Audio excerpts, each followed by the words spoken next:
there, good looking. Hey, listen, I got a question for you. Have you ever had, or maybe you have now, neck pain or low back pain? Then you want to watch this fit tip.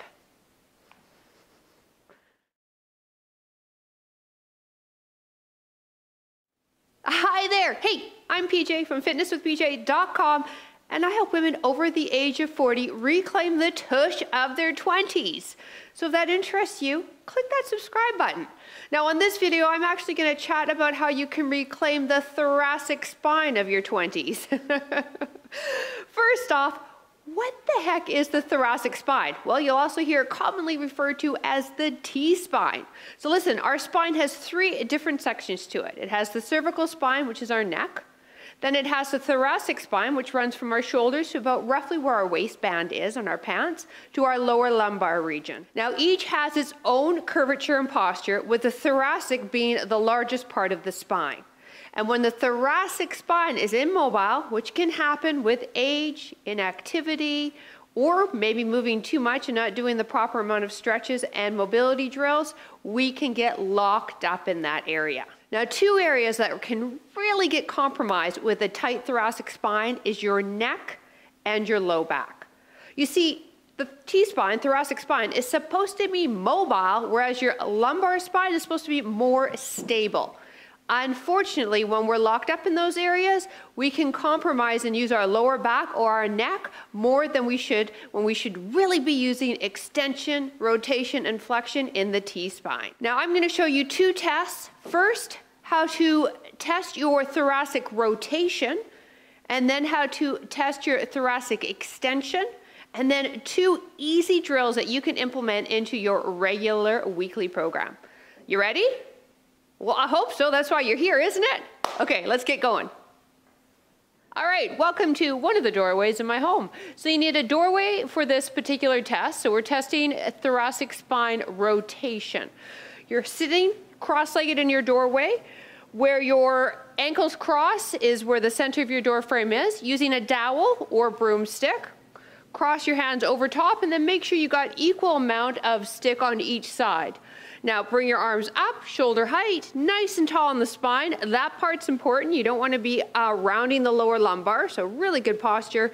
And then just simply twist to one side. See if you can get that dowel or your broomstick to hit the side of your door frame, and then reset center and the other direction.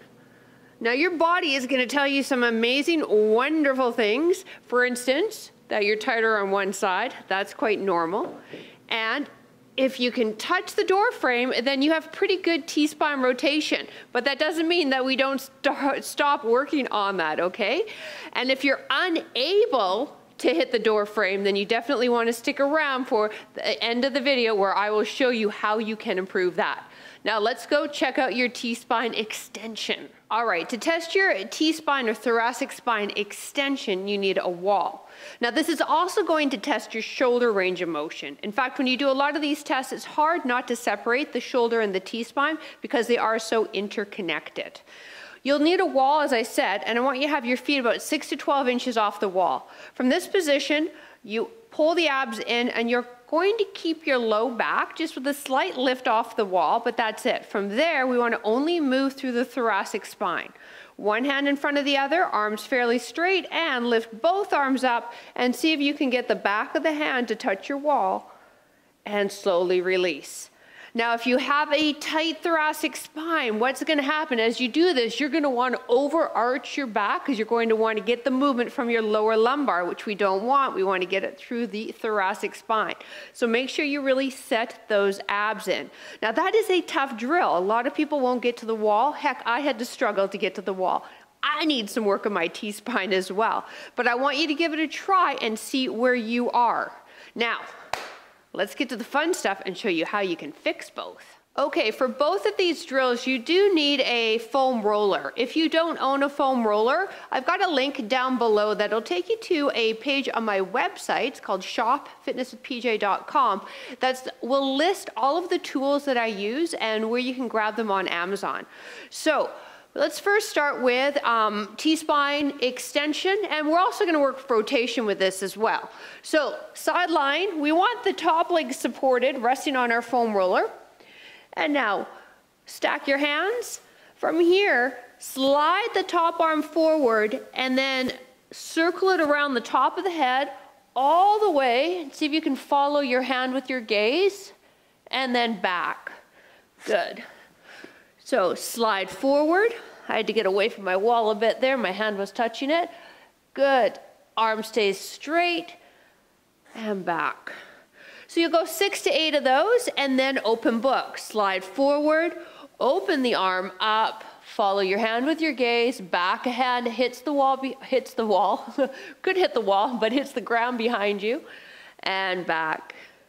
6 to 8 times on each side. So that's working into T-spine extension, but in particular hitting rotation. Now to hit extension, oh my goodness, the foam roller was made for this. We're taking ourselves into almost a sit-up position. So we're going to start with a little mini crunch here. Interlace the hands, support the head, and then allow the upper body, so I've got the foam roller situated just to my mid-back, allow the upper body to arch over the foam roller, but here's the key. I don't want to arch so much that I'm flaring my rib cage, because then that's going to mean I'm using my lower lumbar. So I'm just thinking about upper back, so from mid-back up to shoulders, and then slowly come back to center, so flex. So you'll do a little mini crunch here. My hands are holding my head, supporting it. I'm not letting that head move around. And as I said, I'm really being aware that I am not flaring the rib cage, and I'm using just my thoracic spine and not my lower lumbar to do this motion. You can perform 6 to 8 reps on that and then float yourself over and hold for a few breaths. So there you go, how to assess your own T-spine rotation and extension, as well as a couple of drills to help you out. Now please remember though, this is not to replace the advice of a health professional, a physiotherapist, or a physician.